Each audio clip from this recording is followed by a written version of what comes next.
day like this is a moment for all of us to come together and for us to feel supported by the community at large. Transgender Day of Remembrance is an annual event to remember those who have lost their lives and acknowledge the violence faced by people in the trans community.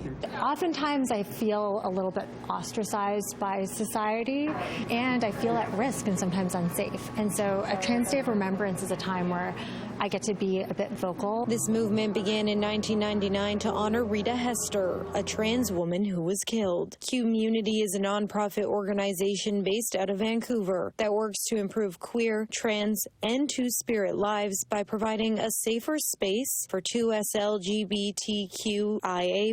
people. Transgender people are by far more likely to be targeted by violence and also at a higher risk of suicidality. The organization held an event Wednesday night to allow community members to connect and grieve. The idea is that people can come here for a quieter, very queer space where they get to paint candles with people that are like them. This comes following recent news that the government of Alberta tabled 3 bills that would limit transgender minors from receiving certain types of health care, restrict education, and sport participation. It's a huge threat to transgender people across Canada because as soon as legislation starts in one province, it's so easy for that to be copied and reused and also intensified. Members of Vancouver's 2S LGBTQIA+ community also gathered at Victory Square Wednesday night to mourn together. This is really a time for us as a collective to put aside, whatever differences that we have and recognize just the community that we can put together, and also to recognize those in the community that we've lost. A meaningful vigil took place with a reading of names, shared food, candles, and glow sticks. This is not